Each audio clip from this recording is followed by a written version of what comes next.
Hello students, आप सभी का मेरे YouTube चैनल पर स्वागत है।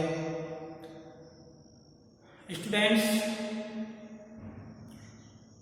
यदि आपको मेरी वीडियो अच्छी लगे तो मेरे चैनल को लाइक, शेयर एंड सब्सक्राइब कीजिएगा और अपने दोस्तों को अधिक से अधिक शेयर कीजिएगा। ठीक है स्टूडेंट्स, तो विद्यार्थियों, आज हम इस वाली वीडियो में अध्ययन करेंगे प्रतिरक्षा की कोशिकाएं। इससे पहले वाली वीडियो में स्टूडेंट्स आपने प्रतिरक्षा तंत्र का उद्भव जाना कि प्रतिरक्षा तंत्र का उद्भव कैसे होता है, उद्भव के परिणाम स्वरूप या ओरिजिन के रिजल्टेंट कौन सी कोशिकाएं निर्मित होती हैं। ठीक है, तो स्टूडेंट्स जो नए आज आए हैं यूट्यूब पर या वीडियो को नए आज देख रहे हैं, वो पिछले वाली वीडियो आप यूट्यूब चैनल पर जाकर देख सकते हैं। ठीक है, तो स्टूडेंट्स आपने जो कल वाली वीडियो में आपने देखा था कि जो उद्भव के परिणाम स्वरूप कोशिकाएं विकसित हुई थी जो कि एंटीजन को नष्ट करने के लिए कार्यरत होती हैं या हमारी बॉडी को सुरक्षित रखने हेतु या एंटीजन से सुरक्षित रखने हेतु महत्वपूर्ण होती हैं, वो प्रतिरक्षा की कोशिकाएं कहलाती हैं। ठीक है, तो स्टूडेंट्स आपने प्रतिरक्षा की कोशिकाएं कई प्रकार की पढ़ी थी। जैसे आपने पढ़ी बी लिम्फोसाइट पढ़ी थी, आपने टी लिम्फोसाइट देखा, आपने इओसिनोफिल देखा आपने। ठीक है, पीएमएस देखा आपने, मोनोसाइट देखा जिसमें आपने मोनोसाइट को मैक्रोफेजेस कहते हैं। तो स्टूडेंट्स आज हम उन्हीं का चित्र करेंगे, क्या होती हैं सारी कोशिकाएं। ठीक है, उनमें जो प्रतिरक्षा कोशिकाएं उद्विकास के फलस्वरूप विकसित होती हैं वो देखिए इस तरह की होती है। एक बार दोबारा से रिवाइज कर रहा हूं मैं आपके लिए कि जो बोन मैरो सेल्स होती हैं, बोन मैरो सेल का जो भी प्रतिरक्षा तंत्र का उद्भव हुआ था वो प्रिमोर्डियल सेल्स और स्टेम सेल्स के द्वारा हुआ था। ये दोनों कोशिकाएं किन में पाई जाती थी? बोन मैरो में पाई जाती थी। और बोन मैरो में विकसित होकर के दो प्रकार की कोशिकाएं बनाती थी। एक तो बनाती थी लिम्फोइड स्टेम सेल, एक तो क्या बनाती थी? Lymphoid stem cell. ठीक है, और दूसरी क्या बनाती थी? एरिथ्रोपोएटिक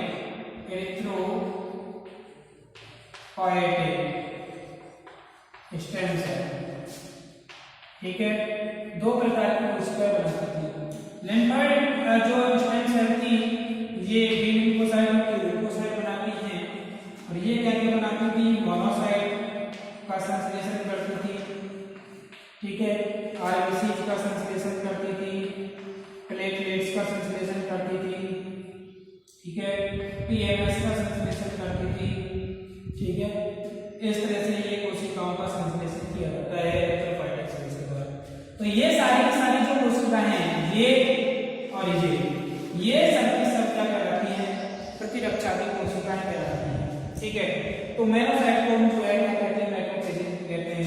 तो इनका आज हम जो है विस्तार से अध्ययन करने की कोशिश करेंगे। ठीक है, तो स्टूडेंट्स पहली जो कोशिका होती है वो होती है मैक्रोफेजेज। वो कौन सी होती है? मैक्रोफेजेज। तो बच्चों देखिए मैक्रोफेजेज जो है इसमें इस तरह से MACROFAGES मैक्रोफेज। सबसे पहले हम इसका अर्थ जान लेते हैं, अर्थ क्या होता है। मैक्रोफेज जो शब्द है दो शब्दों से बना है, MACRO मैक्रो प्लस फाज। ठीक है, मैक्रो जो है उसका अर्थ क्या होता है? दीर्घ होता है। मैक्रो का अर्थ क्या होता है? दीर्घ या बड़े। फाज का जो अर्थ होता है वो क्या होता है? भक्षण करना। फाज का अर्थ क्या होता है? भक्षण करना। जैसा कि आपने बैक्टीरियोफेज में देखा था, बैक्टीरियोफेज में फाज का अर्थ क्या होता था? भक्षण करना, जो बैक्टीरिया का भक्षण करता था। इसी तरह से यहाँ पे भैंस का अर्थ क्या हो गया? भक्षण करना हो गया। अर्थात इसका मतलब क्या हो गया? बड़ा भक्षण। बड़ा भक्षण से मतलब है कि ये दीर्घ या बड़े और हम किसके संदर्भ में पढ़ रहे हैं? एंटीजन एंटीबॉडी के संदर्भ में पढ़ रहे हैं, प्रतिरक्षा के संदर्भ में पढ़ रहे हैं। तो मैक्रोफेजेज किसका भक्षण करेंगे? एंटीजन अणुओं का। तो आसानी से परिभाषा दे सकते हैं हम मैक्रोफेजेज कोशिकाएं क्या है। जो मैक्रोफेजेज कोशिकाएं होती हैं, ये मैक्रोफेजेज कोशिकाएं बड़े आकार के या दीर्घ परिमाण के एंटीजन अणुओं का भक्षण करती हैं। उन्हें हम क्या कहते हैं? मैक्रोफेजेज कोशिकाएं कहते हैं। ओके, जो ये मैक्रोफेजेज कोशिकाएं होती हैं दो प्रकार की होती हैं। कौन सी होती हैं? दो प्रकार की होती हैं। एक तो होती है स्थिर, एक तो क्या होती है? स्थिर, और दूसरी होती है अस्थिर। दूसरी कौन सी होती है? अस्थिर, चलायमान। जो स्थिर मैक्रोफेजेज होती हैं ये होती है अंडाकार आकृति की। कैसे होती है? अंडाकार आकृति की। जबकि अस्थिर कोशिकाएं जो होती हैं अनियमित आकार की होती हैं। किस आकार की होती है? अनियमित आकार की होती है। जो अस्थिर कोशिकाएं होती हैं लगातार रुधिर में विसरण करती रहती हैं, घूमती रहती हैं। ठीक है, तो इस तरह से ये कोशिकाएं जो होती हैं कुछ स्थिर कोशिकाएं हैं, कुछ अस्थिर कोशिकाएं हैं।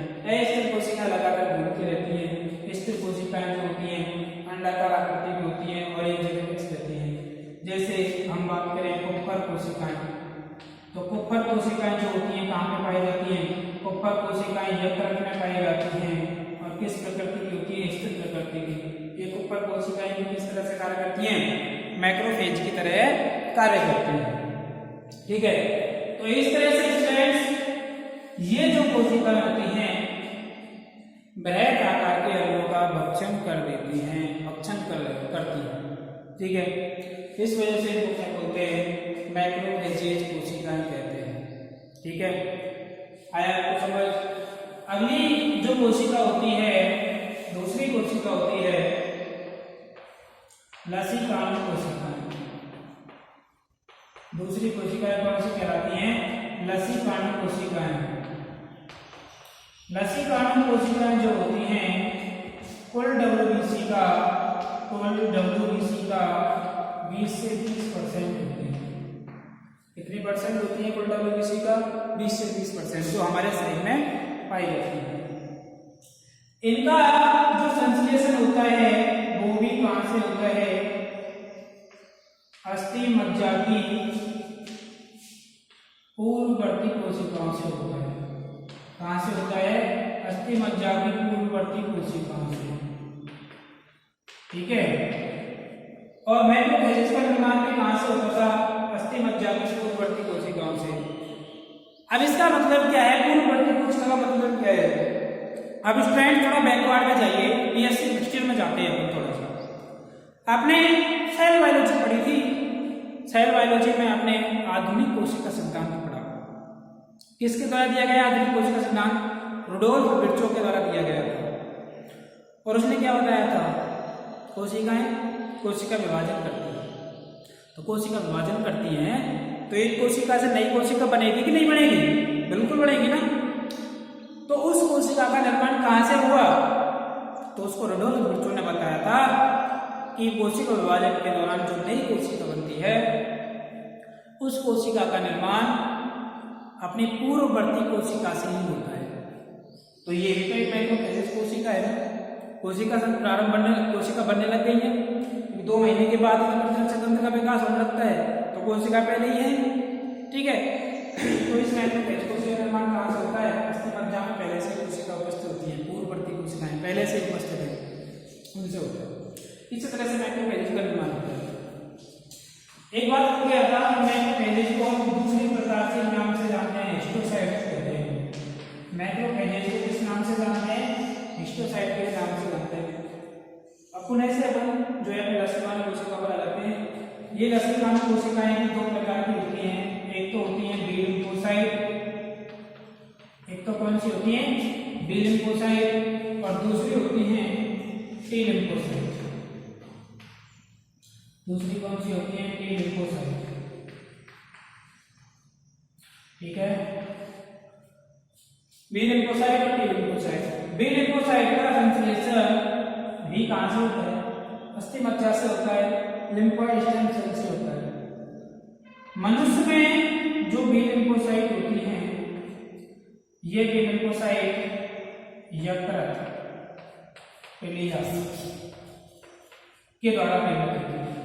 क्योंकि आपने लिम्फोइड स्टेम सेल्स के कल लिम्फोइड स्टेम सेल देखी, किन किन में स्थानांतरित होती थी? यकृत, पिलिया, थाइमस, लसिका पर्व, इनमें जो है स्थानांतरित होती थी। तो जो बी लसिकाणु है मनुष्य में किससे निर्मित होता है? यकृत, पिलिया के द्वारा। इसके अलावा जो बी लसिकाणु कोशिकाएं होती हैं वो आंत्र के अपेंडिक्स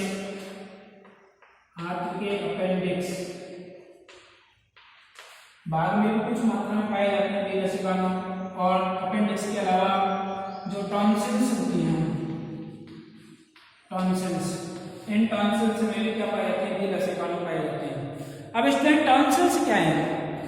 आपने देखा होगा, बच्चेपन में देखा, जो आप बच्चा थे या फिर अब भी होते हैं, हमारे हो जाता है टॉन्सिल्स। जैसे यहाँ पे टॉन्सिल्स है, यहाँ पे पाई जाती है। जो गांठ नुमा संरचना है ना, गांठ नुमा संरचना है, वो क्या है? टॉन्सिल्स है। इसके अलावा यहाँ पे भी टॉन्सिल्स पाई जाती हैं। जैसे ही हमारे कुछ यहाँ पे फुंसी वगैरह हो जाती है, तो फुंसी होने की स्थिति में हमारे यहाँ पे दर्द होता है। दर्द क्यों होता है? क्योंकि उस दौरान जो हमारे फुंसी हुई थी, फुंसी को सही करने के लिए क्या होना है? एंटीबॉडी का संश्लेषण होना है। टी लिम्फोसाइट और बी लिम्फोसाइट का संश्लेषण होना है। तो उस फुंसी को सही करने के लिए ना हमारी टॉन्सिल किसका संश्लेषण करती है? टॉन्सिल बी लसिकाणु का संश्लेषण करती है, जिसके कारण हमारी इस गांठ में क्या होने लगता है? दर्द होने लगता है। होता था ना आपको बच्चेपन में। तो इस तरह की क्रिया जो होती है बी लसिकाणु में कुछ मात्रा में पाई जाती है। ठीक है, अपेंडिक्स में पाई जाती है। ओके, जबकि यदि पक्षियों की बात करें तो पक्षी में इनका संश्लेषण जो होता है फेब्रिसिटी प्रकृति द्वारा होता है। इसके द्वारा होता है? फेब्रिसिटी प्रकृति द्वारा होता है। और जो बी लसिकाणु होते हैं तरल प्रकार की प्रतिरक्षा करते हैं और रक्त में विस्तृत होकर के ही अपनी प्रतिरक्षी क्रिया प्रदर्शित करते हैं। ठीक है, तो इस तरह से ये बी लसिकाणु होते हैं। दूसरे होते हैं बी लसिकाणु। ये बी लसिकाणु थाइमस ग्रंथि से संश्लेषित होते हैं। किस ग्रंथि से संश्लेषित होते हैं? थाइमस ग्रंथि से संश्लेषित होते हैं। और थाइमस ग्रंथि से संश्लेषित होकर के ये कोशिका माध्यित प्रकार की प्रतिरक्षा प्रदर्शित करते हैं। कोशिका माध्यित प्रकार की प्रतिरक्षा प्रदर्शित करते हैं। इस प्रकार के लिम्फोसाइट्स क्या कहलाती हैं? थाइमस आश्रित लिम्फोसाइट्स कहलाती हैं। जो टी लिम्फोसाइट्स बनती हैं वो कई प्रकार के रूप में विभाजित होती हैं, जैसे टी सहायक कोशिकाएं, टी अवरोधक कोशिकाएं, ठीक है, टी सस्पेंसर कोशिकाएं इत्यादि कोशिकाओं में रूपांतरित हो जाती हैं अपने फंक्शन के आधार पर। ठीक है, अब यदि हम बात करें, इससे पहले हम बी लसिकाणु की बात कर लें। तो जैसे बी लसिकाणु है, बी लसिकाणु में एक कीड़क है, इसके तरफ चारों तरफ क्या है? साइटोप्लाज्म है। क्या कोशिका है? क्या बी लसिकाणु? इसके संपर्क में जब कोई एंटीजन आता है, एंटीजन इसके संपर्क में आया तो ये क्या होगा? स्टिमुलेट होगा, और स्टिमुलेट होकर के ना किसका संश्लेषण कर लेगा? ये हमारे इसके शरीर के अंदर एंटीबॉडी का संश्लेषण कर लेगा। कोशिका का किसका संश्लेषण हो गया? एंटीबॉडी का संश्लेषण हो गया। एंटीबॉडी जब बन जाती है तो ये जो बी कोशिका है ना, बी कोशिका अपने चारों तरफ इम्यूनोग्लोबुलिन्स का संश्लेषण करती है। किसका संश्लेषण करती है? इम्यूनोग्लोबुलिन्स का। और इम्यूनोग्लोबुलिन्स का इस तरह संश्लेषण हो जाता है, इसकी सतह पर इस तरह से इम्यूनोग्लोबुलिन्स का संश्लेषण होता है। ये सब क्या है? इम्यूनोग्लोबुलिन्स है। तो ये जो कोशिका कहलाती है वो प्लाज्मा सेल कहलाती है। अब बी कोशिका किसमें परिवर्तित हो गई? जब इम्यूनोग्लोबुलिन्स का संश्लेषण होता है उस दौरान क्या कहलाती है? Plasma cell. अब ये एंटीजन क्या हो गया? नष्ट हो गया, और बी लिम्फोसाइट किस रूप में? प्लाज्मा सेल के रूप में। अब यदि पुनः से एंटीजन का अटैक हो जाए तो पुनः से एंटीजन का अटैक होने पर ये प्लाज्मा कोशिका को प्रेरित करता है, और प्लाज्मा कोशिका पुनः अपनी स्मृति के आधार पर उसी प्रकार के एंटीबॉडी का संश्लेषण करती है। इसलिए प्लाज्मा कोशिका पुनः से किसमें परिवर्तित होगी? बी लिम्फोसाइट में।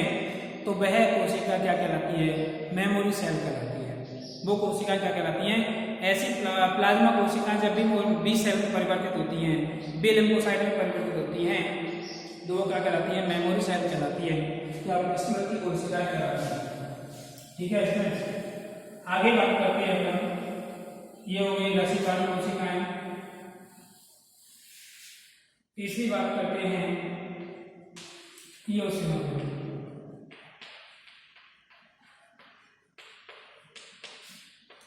इओसिनोफिल जो होती हैं, ये भी कहाँ क्या है? WBC का एक पार्ट होती है।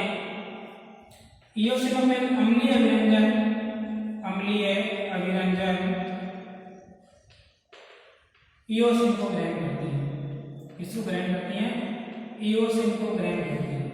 अम्लीय अभिरंजन इओसिन को ग्रहण करती हैं और ये दीर्घ आकार के महत्वपूर्ण परजीवी जैसे हेलमिंथ परजीवी जो होते हैं, उन हेलमिंथ परजीवियों को नष्ट करती है। इनके से नष्ट करने में सहायक होती है ये हेलमिंथ परजीवियों को नष्ट करने में सहायक होती है। ठीक है, तो ये भी क्या है? महत्वपूर्ण होती है और ये अपने अम्लीय प्रभाव के द्वारा उनको नष्ट कर देती है। इसके अलावा चौथी आती है PMS। इनको कहते हैं पॉलीमॉर्फोन्यूक्लियर सेल। पॉलीमॉर्फोन्यूक्लियर सेल, ठीक है। ये पॉलीमॉर्फोन्यूक्लियर सेल भी क्या है? WBC का ही भाग होती हैं और अस्थि मज्जा की पूर्ववर्ती कोशिका द्वारा निर्मित होती है। ये क्या करती हैं कि जो हमारी कोशिका होती है, उन कोशिकाओं में पस उत्पन्न करने वाले जीवाणु को नष्ट करती है। PMS कोशिकाएं जो होती हैं, कोशिकाओं में मवाद उत्पन्न करने वाली जीवाणुओं को क्या कर देती हैं? नष्ट कर देती हैं। ठीक है, इसलिए इनको हम क्या बोलते हैं? पस सेल ही कहते हैं, मवाद कोशिकाएं ही कहते हैं। तो इस तरह से ये PMS कोशिकाएं महत्वपूर्ण होती हैं। इसके अलावा होती हैं बेसोफिल कोशिकाएं भी हैं। बेसोफिल कोशिकाएं बेसोफिल कोशिकाएं क्षारीय व्यंजन ग्रहण करती हैं, WBC का ही भाग है। ये एलर्जी के प्रति क्रियाशील होती हैं। इसके अलावा मास्ट कोशिकाएं होती हैं। मास्ट कोशिकाएं, मास्ट कोशिकाएं, ये मास्ट कोशिकाएं क्या होती हैं? जो मास्ट कोशिकाएं होती हैं हमारी त्वचा के नीचे डर्मिस भाग में उपस्थित होती हैं। त्वचा के नीचे डर्मिस भाग में उपस्थित होती हैं और एलर्जन कारकों के प्रति अपनी क्रिया प्रदर्शित करती है। इसी तरह से एक और होती है डेंड्राइटिक सेल। डेंड्राइटिक सेल्स भी तंत्रिका तंत्र से संबंधित होती हैं और इम्यूनिटी सेल्स के रूप में फंक्शन करती हैं। ठीक है, तो स्टूडेंट्स आज की वीडियो में आपने ये सारी चीजें जो पढ़ी थी, ये सभी सब क्या है? प्रतिरक्षा कोशिका होती हैं जो वेरी इंपॉर्टेंट होती है। ठीक है, आपके लिए ये क्वेश्चन कैसे पूछा जाएगा? निम्न पर टिप्पणी कीजिए प्रतिरक्षा कोशिकाएं, या फिर ये गिरिया मैक्रोफेज। निम्न पर टिप्पणी कीजिए मैक्रोफेज। तो इस तरह टिप्पणी करवा लेगा, आपको इसके बड़े परिमाण में नोट्स आपको मिल जाएंगे। ठीक है, आपको भेज दिए जाएंगे, नो प्रॉब्लम। किसी तरह की यदि समस्या हो अभी तो कमेंट्स करके बताइएगा। और फ्रेंड्स प्लीज इस YouTube चैनल को, अगर आपको पसंद आया वीडियो मेरा, समझ आया आपको मेरा वीडियो, तो प्लीज जरूर अधिक से अधिक लाइक शेयर एंड सब्सक्राइब कीजिएगा और अपने दोस्तों को शेयर कीजिएगा। Thank you.